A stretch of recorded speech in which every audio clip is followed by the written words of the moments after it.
ఏనాటికి మరిచిపోలేనటువంటి వ్యక్తి, ఈ ప్రాంతాన్ని అభివృద్ధి పదంలో నడిపించినటువంటి వ్యక్తి. ఇక సంఘం డైరీ వ్యవస్థాపకులు, అలాగే దాణా ఫ్యాక్టరీ వ్యవస్థాపకులు, ఎన్నో రకాలుగా పొన్నూరు కాన్స్టిట్యున్సీకి సేవలు అందించినటువంటి మా అన్నగారైన దులిపాళ్ళ వీరయ్య చౌదరి గారు జ్ఞాపకార్థం వారి కుమారుడు, నన్ను అత్తగారు ఆప్యాయంగా పిలిచే మా మేనల్లుడు, మా అందరికీ ఇష్టమైనటువంటి వ్యక్తి, రైతాంగం గుండెల్లో ఎప్పటికీ చెరగని ముద్ర వేసుకున్నటువంటి వ్యక్తి.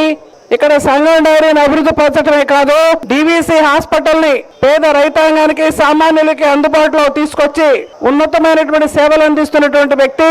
తన నియోజకవర్గం పొన్నూరు కాన్స్టిట్యున్సీలో మంచి పేరు తెచ్చుకుని చంద్రబాబు గారు మన్నలను అందుకున్నటువంటి వ్యక్తిగా ఈ రోజు ఇక్కడ మన ముందు దులిపాళ్ళ నరేంద్ర గారు ఉన్నారు. ఈ రోజు ఎక్కడి నుంచో తెలంగాణ నుంచి, రాయలసీమ నుంచి, అనేక ప్రాంతాల నుంచి కూడా ఈ పోటీల్లో పాల్గొనడానికి వచ్చారు. గెలుస్తామా లేదా అనేది కాదు, గెలుపు ముఖ్యం కాదు, పోటీలో పాల్గొనడం ముఖ్యం.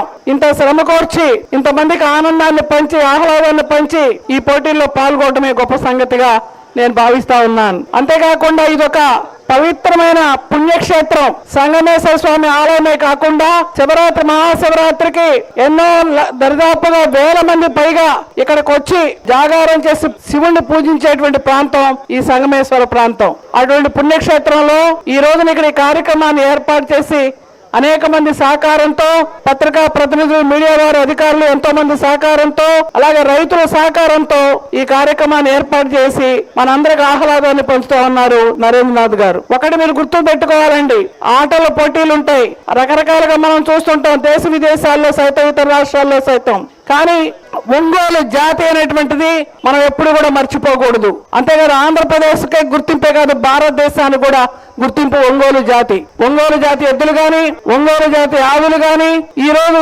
మనమంతా కూడా మరి ఎప్పటికీ కూడా మర్చిపోకుండా మనం వాటిని పెంచుతూ ఉంటాం. దాని మూలంగా ఏంటంటే మనకు ఒక సంపద, రైతులకు ఒక గర్వ కారణం. అందరికీ కూడా డబ్బున్నా లేకపోయినా మరి పోషించడం కష్టం, చాలా ఖర్చుతో కూడుకున్న పని. దానికోసం ఈ సభ ద్వారా నేను చెప్పేది ఏంటంటే, ఈ ప్రభుత్వానికి కానీ, రాష్ట్ర ప్రభుత్వం కానీ, కేంద్ర ప్రభుత్వం కానీ ఇటువంటి ఆటల్ని ప్రోత్సహించి ఈనాడు అమ్మాయిలకు అందాల పోటీలు పెట్టారు, నేను కాదంటలేదు. దానికోసం కోటాను కోట్లు ఖర్చు పెడుతున్నారు ఈ తెలంగాణ రాష్ట్రంలో.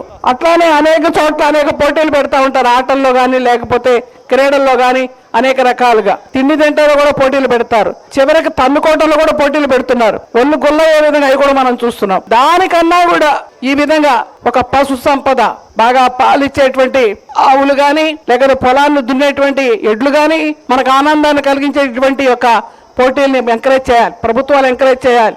తప్పనిసరిగా కొంత ఫండ్ దీనికి ఇవ్వాలి.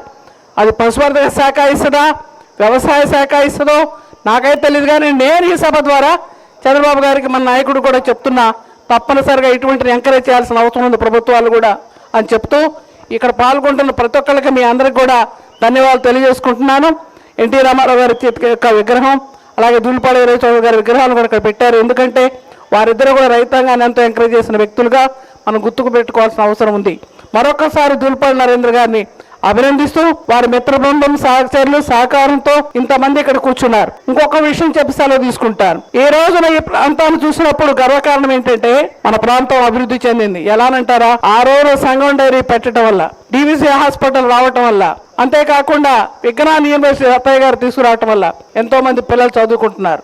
ఈ ప్రాంతం డెవలప్ అవుతా ఉంది, ఇంకా ఇంకా డెవలప్ అవుతుంది. రాజధాని వస్తాయి, కొత్త రాజధానితో పాటుగా గుంటూరు, తెనాలి, విజయవాడ ఇవన్నీ కూడా కలిసిపోతాయి.